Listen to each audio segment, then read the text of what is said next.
Manifestacija otvorena na 11 hodina, jak organizatore planovali, bude trvať do rána.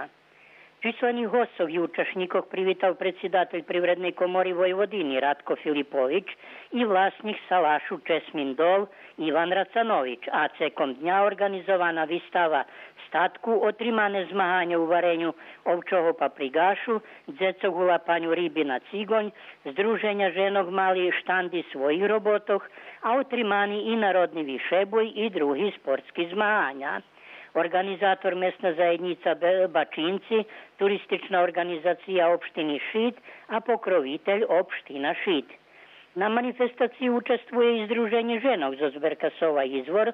Bikičanki ne učestvuju, poneže šerihtaju za jutrejši kirbaj u Bikiću, a členi kulturno-prosvitnog društva Đura Kiš zo Šidu odputovali do Mikloševcov do Republike Horvatske, gdje na večer budu s domašnjima učestovati u programi kulturne manifestacije Mikloševci 2016.